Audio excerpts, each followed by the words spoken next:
quando você saca uma arma, você vai ter que atirar. Ou o outro toma a arma da tua mão e você mostra fraqueza. O Bolsonaro, durante grande parte do mandato dele, ele ficava sacando a arma. Eu tenho uma arma, eu tenho uma, vou atirar, hein? Aí o Xandão, cala a boca, ele e guardava a arma. Queremos mostrar o que, Riso? Bote os fones.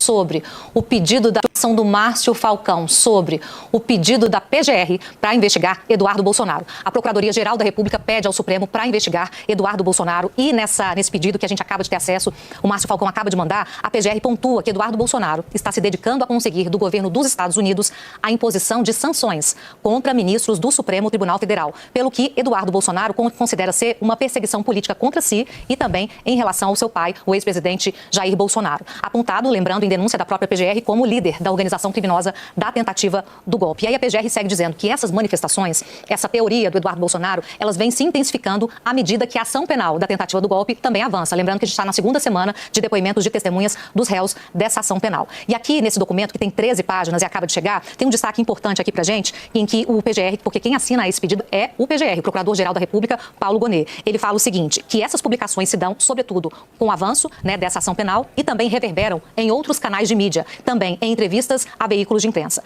Há, segundo o PGR, um manifesto de tom intimidatório para os que atuam como agentes públicos de investigação e de acusação, bem como aos julgadores da ação penal da tentativa de golpe. Percebendo-se o propósito de providência imprópria de Eduardo Bolsonaro para parecer crer ser uma provável condenação, que não aconteceu. A gente tem aqui, ó, vamos juntos aqui no documento, em que, descendo um pouquinho mais, aqui, a gente está nesse ponto aqui, ó, há um manifesto tom intimidatório para os que atuam como agentes públicos de investigação e de acusação. E logo abaixo tem um ponto importante que a PGR destaca, nessa frase aqui de baixo, gente, que começa o intuito. Essa, só mais um pouquinho, isso, aqui.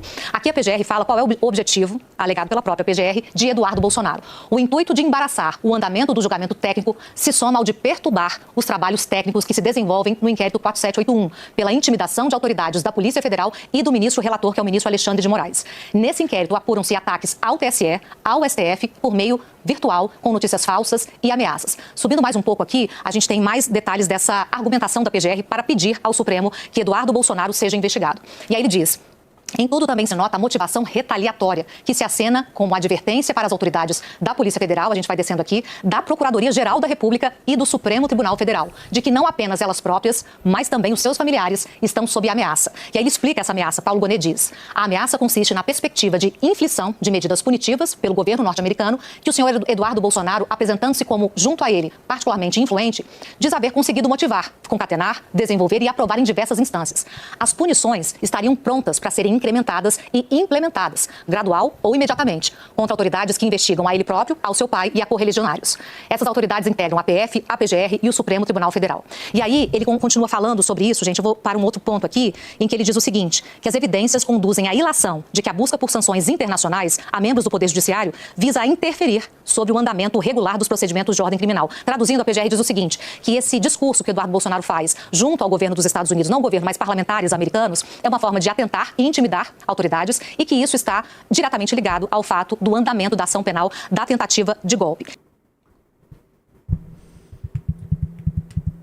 São novos capítulos. Eu vou colocar aqui o que eu acho. Outro dia eu falei pra vocês que essa ação do Eduardo Bolsonaro, caso não se transforme numa punição muito dura, muito efetiva norte-americana, que significaria uma guerra diplomática, ela traria danos muito grandes para ele e para o pai dele. Faz sentido, entendeu? Então assim, quando você saca uma arma, você vai ter que atirar. Ou o outro toma a arma da tua mão e você mostra fraqueza. O Bolsonaro, durante grande parte do mandato dele, ele ficava sacando a arma. Eu tenho uma arma, eu tenho uma, vou atirar, hein? Aí o Xandão, cala a boca, ele e guardava a arma. E aqui é o seguinte, eles estão usando como arma agora o governo americano, no caso Marco Rubio, né? Eu até comentei na live da semana passada que é uma estratégia dada. O Marco Rubio falou, estamos estudando, podemos fazer. Da forma como tá, dado que só o ato de falar pressupõe do outro lado uma reação, ou seja, a gente sabia que o governo brasileiro vinha com reação, que a PGR já tá vindo com reação e que o STF virá com reação, e a reação em todas as instâncias que eles podem ter. Agora a turma do Bolsonaro precisa muito que os caras venham com uma ação. Essa ação, entendam, se o governo americano meter a tal da lei Magnitsky pra cima do Alexandre de Moraes, isso vai entendo que o Alexandre de Moraes vai contar com a sanção de todos os ministros do STF. Aí eles vão ter que fazer o quê? Meter lei magnífica em toda a Suprema Corte do Brasil. Entendam o que isso significa do ponto de vista das relações bilaterais Brasil e Estados Unidos, tá? Você vai estar... É o momento mais tenso na relação Brasil e Estados Unidos em toda a história. Né?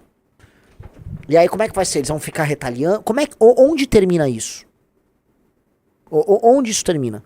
Né? Quando você começa a desenhar o problema, se isso não for uma bravata combinada pelo Eduardo com os caras ali para responder pro próprio público que ele tá trabalhando, se não for uma bravata e for uma ação, a ação tem muitas consequências. O Alexandre pode ter alguns problemas, tá? Mas você está comprando um conflito diplomático bem complicado. Do outro lado, se foi só uma bravata, imaginando que os caras aqui iam recuar, cara, era de se imaginar que eles não recuariam.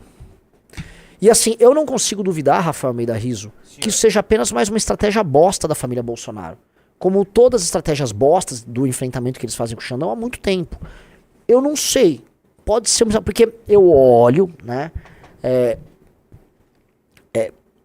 Eu olho e falo, cara, as consequências de uma punição disso, né, a magnitude de usar essa lei Magnitsky, ela é grande. Vocês estão entendendo? Não é um terrorista instalado aqui, não é, por exemplo, um empresário corrupto brasileiro aqui. Não, estamos falando da Suprema Corte do Brasil, que por vias tortas exerce uma autoridade acima do comum aqui, autoridade essa reconhecida pelo Legislativo e pelo Executivo. Então, é problemático. E mais, é um uso, conhecendo o uso que tem essa lei Magnitsky. A lei Magnitsky, se eu não me engano, é do governo Obama. Tá? O uso dela seria a primeira vez que ela teria, vamos dizer, a natureza dela sendo alterada por um uso eminentemente político por parte de uma facção do governo americano. Porque o governo americano é um governo republicano, sim. Mas tem uma facção mais maga, que esses caras estão muito próximos. Então uma facção de um governo republicano estaria usando essa lei. Essa lei foi construída de maneira consensual. Se não me engano, ela teve aquele famoso, eles chamam de bipartisan, né? Que os dois partidos, tanto o republicano quanto o democrata, foram a favor da lei Magnitsky, entendeu? Então você estaria criando uma lei que estaria sendo usada aqui dentro de um contexto de aliança Trump-Bolsonaro. Isso teria consequências não para a relação Trump-Bolsonaro apenas, mas para a relação Estados Unidos-Brasil. Eu tô olhando e falo assim, pô, se o Eduardo e a turma deles conseguirem isso, cara, a influência que eles têm dentro do governo americano é muito maior do que todo mundo imagina. Fato. Muito maior. Agora, se não, isso for mais uma latida, cara, como a gente já tá vendo do Gonê, eles vão se ferrar, cara. Você entende isso, Rizzo? Uhum. Vai vir um chumbo muito do grosso pra cima desses caras. Vai vir um chumbo que não é pouco. Eles têm ideia do que eles estão fazendo? Volta a colocar. Todas as estratégias tocadas por esses caras sempre foram, vamos dizer, de ordem marqueteira. Né? É o marketing. Vou fazer, vou acontecer, a minha caneta é poderosa. Os meses que antecederam o 8 de janeiro, né, o novembro e dezembro de 2022 foram isso. Bravata, dá com pau, bravata, e não era nada no fim. Difícil, hein? Eu volto a colocar. Essa história começa a ficar complicada. Eles têm que saber o que eles estão fazendo. Talvez tenha uma parada que assim, os bolsonaristas tenham certeza da condenação. Né? Então, o Bolsonaro vai ser preso. E aí, cara, eles começam a tomar medidas desesperadas, né, tentando chacoalhar o jogo. Isso é uma possibilidade. Medidas desesperadas tentando chacoalhar um jogo que começa a ficar bastante complicado. Né? Tanto o Bolsonaro mandando recado pro Tarcísio, que é o que a gente começou a live falando, quanto essa ação ali junto ao governo americano, dão o tom do tipo, vai dar merda e tal.